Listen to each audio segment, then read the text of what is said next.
afternoon. I'm Meg Bohr, Associate Director of Marketing here at Genezen. Today, I am thrilled to be speaking with Dr. Nicole Henwood. Dr. Henwood founded the nonprofit organization NF2 Biosolutions and Merlin Therapeutics, a for-profit therapeutic company, when her son was diagnosed with neurofibromatosis type 2, or NF2. NF2 is a rare genetic disorder that results in the development of tumors throughout the nervous system. Thank you for joining me today, Dr. Henwood. Thank you for having me. Of course.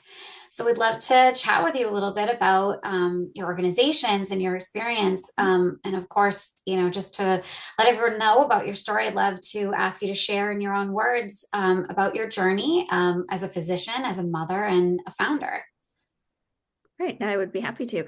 So I will start with the mother part. So my son AJ, he's now 13. When he was 6 years old, he was diagnosed with NF2. We got lucky that he was diagnosed pretty quickly. A lot of rare disease patients have a very long um, odyssey of getting to their actual diagnosis, and that happened for us in under a year. But many of my co-family members have spent many, many years, up to 6, 7, 10 years, figuring out what it is that they were experiencing. But we did figure that out, luckily, due to a really great team here in Philadelphia that led us down the correct path. So that was when AJ was 6, and we then quickly got some genetic testing, confirmed that it was indeed neurofibromatosis type 2. I'm a physician, as you mentioned, but at the time I had not even heard of it myself.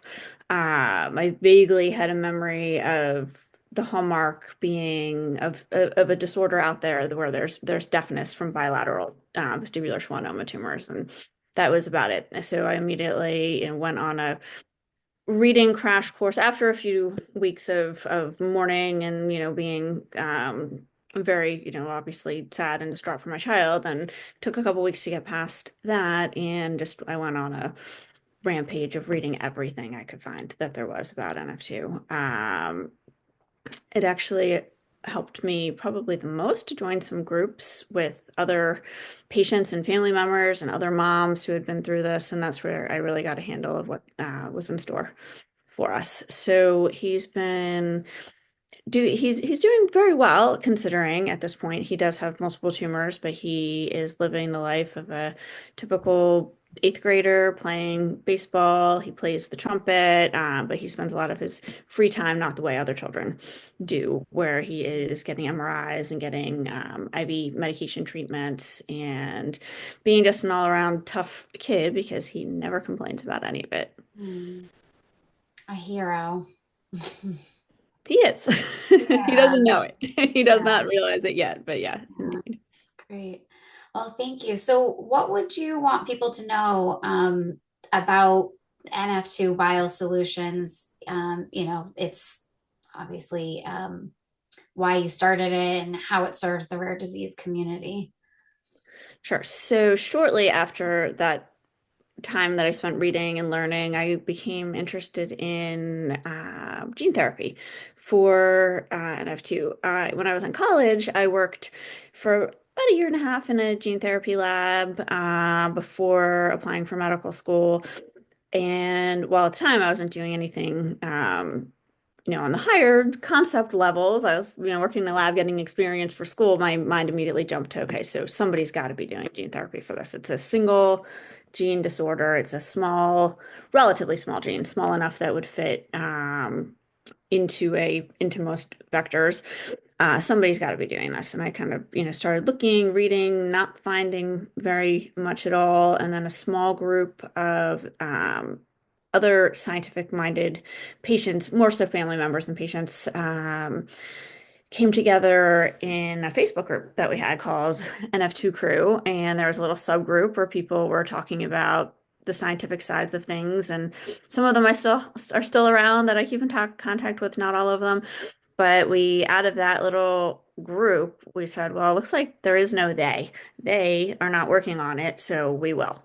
And that's where we got the idea of forming our own charity. So NF2 Biosolutions while it does sound sort of like a techie name, it is a public charity. It's a 501(c)(3) charity that we applied through the IRS, and we chose that name because we don't want NF2 patients to be tied to always having to have surgery or chemotherapy or radiation, and we wanted a biologic solution, which is gene therapy. So, Mm, hence the name NF2 Biosolutions. We call ourselves NBS just for ease of speaking it. So we formed a public charity later that year after my son was diagnosed and started fundraising through mostly grassroots efforts.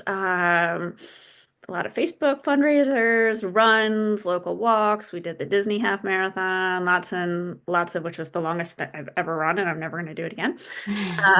Lots and lots of things, and more people just joined our cause, and some of them are their patients, family members, some are just friends and people that wanted to make a difference. Um, so it really did grow more than I ever expected it to at the time. And I just think that's an example for so many rare diseases out there. And we were not the first. I can't take credit for that. There were others who walked this path before us, but really that it comes down, surprisingly, which I hope one day that's not the case, it really comes down to the family members that are dedicated to finding and putting an end to Mhm, some of these disorders. There isn't anyone out there, usually in most cases, there's so many rare diseases. It comes down to finding, somebody who's motivated and it has, affected their life and their heart, and they go out and find a way. And that's how so many of these rare diseases end up having a treatment is through mhm. the love of the people near the affected individual.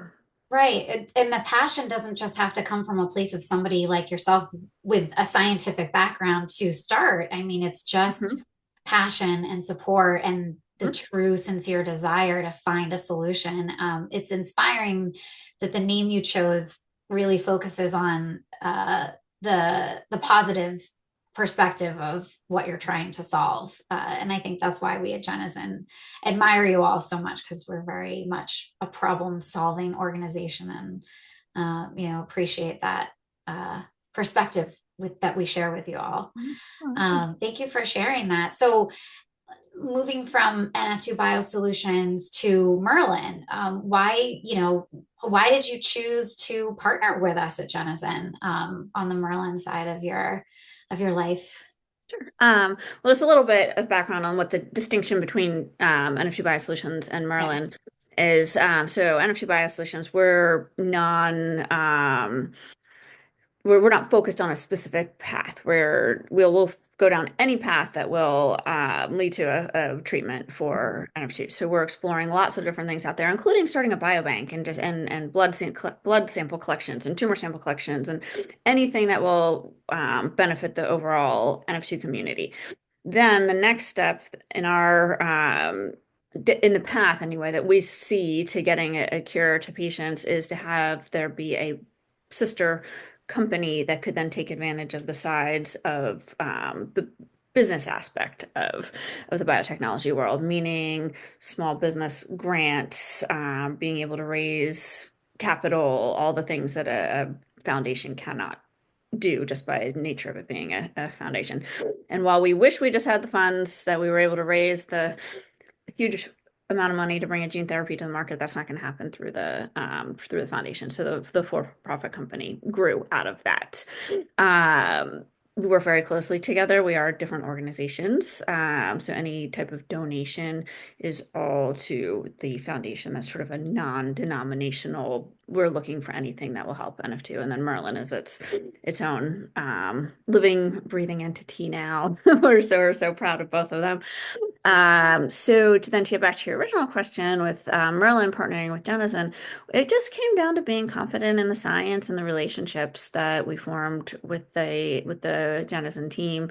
For me, both things are equally important. Of course, the science and the technical experience and knowledge of the team, and just knowing for quite some time, so a few members of the Genezen team before Genezen was even in existence gave us confidence there. And then just the level of support and passion, and just knowing that the team sees our mission the same way that we do, that we have to get out there and put an end to these things because somebody's got to do it, so why not us? Mm-hmm. Absolutely. Thank you for sharing. As one of the newer members of the team, I love hearing these testimonials of why this team, means so much to them. Because for me personally, joining Genezen, I was also inspired by the mission, and I've always worked in mission-focused organizations and felt very strongly that there was a sincere mission here. And when I learned about your story and NF2 Biosolutions and Merlin, I thought this is the place I want to be. They're really, um, walking their mission talk. Yeah. So I appreciate you sharing that sentiment as well. Um, so how would you say that, working with a partner like Genezen helps address the challenges, that any organization might face in the effort to find a cure for NF2? That's a tough one for any rare disease out there to say, we're looking, yes, of course we want a cure, but we're looking for anything that's going to slow us down and help not only our generation of patients, but future generations. So I think every step, every time any disorder, be it rare or not, gets to a treatment, you're helping the next ones that are diagnosed. Not just even within that disorder. There's some really famous disorders out there that have helped all of us. Everybody, it brought shined the light on rare disorders, things like ALS and these disorders that got some media attention. So every single one that we get closer to the finish line is going to make the next rare disease that we don't even know that it exists yet, because every day there's new things popping up. It'll make it easier and a more streamlined and better process for the future. So we're hoping, of course, to work with. Genezen on this manufacturing to, be able to produce a product for NF2, streamline the process, help anybody who follows in our footsteps down the line, and really just make a difference. Mm-hmm. Great. Thank you. So thinking about, where this all started, where you are now, and the hope for the future, what are you most proud of and excited to accomplish next? Well, most proud of all these kids that are living with this is kids and adults. I say kids because my loved one is a child, but all the patients living with this disorder and how tenacious the families have been and how so many people with it, progress is always slow going in science. Science is hard, and just that people are not giving that we're not giving up. That my family, the other families we're here every day working on bringing something to make a difference to those that need it. I can't believe looking back to, I guess, how many years now, 7, 8 years, how much we've grown. It was started with 5 of us, and now we've got 140 members of the foundation, from the board of directors to our scientific advisors, our professional advisors, our ambassadors. We have ambassadors to all reaches of the world and the country. Just how many people have come together to work to put this to an end. And that's what we need. As much as we need fundraising, we need passionate people that are going to stick with it and just walk the path with us till we get to the end of I don't know, the home run, which is Mhm. something that'll actually slow this disorder down. Yeah. Yeah. I think that passion and the mission go hand in hand, right? So you partner with the right folks on any side of the equation, and I think you're hopefully going to see the progress that we all want to see in this rare disease community in general, but of course for NF2 more specifically. That's great. What advice would you share with other families who may be going through this experience either with NF2 or another rare disease, or other organizations maybe that are just getting their feet on the ground? What would you share from your experience? Well, it's a long and can be a discouraging road. I'll be honest, it's very, very hard. But for as many setbacks that we hit, then something will come through that'll bring us the next, whether it be a big donation, it'll be a good data coming back from one of our a mouse study or something, and just to not give up. There's been so many times where I have felt like, oh, why are we doing this? We should just go and enjoy what we have. And while part of that is true, in the end, I do know that for me anyway, I would never be able to live with myself if I didn't do everything I possibly could. And I still think that we we'll get there. It may be in 2 years, it may be in 20 years, but it has to start somewhere. So just to not give up, knowing that it's a hard path to choose to fight back, but Mm. it's a way to self-heal also. Mm. You will doing something and fighting back against the hand that you were dealt is the best way to still, put one foot in front of the next every day. When you've been dealt something devastating, like your child has a fatal disorder or whatever Mm. it may be. Mhm. So don't give up. It can be done. There are lots of people, groups out there that are very, very close, and I thank them for having shared their wisdom, and I'm happy to do the same as we get closer and new disorders are discovered and diagnosed, and people want to follow in the same path. That's We're great. happy to help. Yeah, I love that. I think sharing experiences in these circumstances is the best way to support one another. And you touched on it a little in the beginning about how you do go through a mourning phase, after receiving the news or the diagnoses, and I think any coping method that works for someone is probably the right thing to do, but taking the action once you've been through it, and you can focus on the forward. It's so powerful and inspiring, and I hope that the families that you already connect with are taking inspiration from you, because I know I certainly am inspired myself. Yeah. Yeah, and it's different for everybody. Some people the next day want to, get out there and do what they can do, and some people it takes a couple years to accept and move on. I was somewhere in the middle. It was about a month or two that I really was almost non-functional for a little while. It was just so devastating. Not that my child had died, but my dreams for him felt like they were died. Like everything I envisioned for him just felt like, this is not going to be the case anymore. I don't know that that's true anymore. I see improvements made every day in care and surgery and other disorders. And I read a little something that kind of woke me up. Somebody sent me, and I can't even remember who it was, a little blurb about the first time that diabetes was treated, and that type 1 diabetes, that there was a room full, and it may not even be true, but a room full of basically on their last breath of children who were dying of diabetes before there was any way to treat it, and that when insulin, one of the first small proteins that would synthesize, they went from bed to bed and injected these children, and by the time they got around the room, it went from tears to the other side of the room to laughter as the glucose started to come down and children started to wake up and come out of their diabetic comas, and it was like a miracle. So then they thought diabetes was they didn't think it was an automatic death sentence.